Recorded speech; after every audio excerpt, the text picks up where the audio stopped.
Hello everyone, welcome back to Kanen Coffee. Here we have a beautiful Salvatore Espresso machine. Now for this machine we replace the water pump, the one that you see right here, this one, and we also replace the three-way solenoid located underneath this panel. Pretty hard to see, even with the machine open. It's that little guy over there, way at the bottom, not this one, the one that you see below these cables.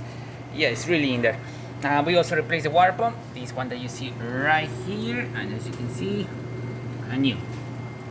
So we're gonna test it out, starting with just using the steamer. As you can see, we're having really good pressure coming out of the machine.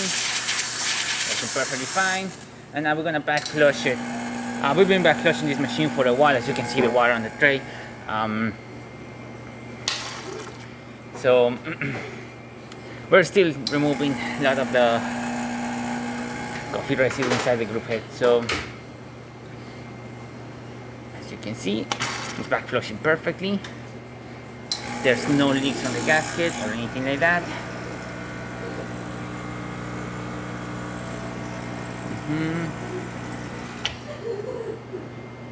Flushing pretty good. And there you have it, Salvatore working once again. So thank you so much for repairing with Kanen Coffee. Please subscribe to our channel for more content every day, and thanks for watching. Oh wait, hot water. Working perfectly fine.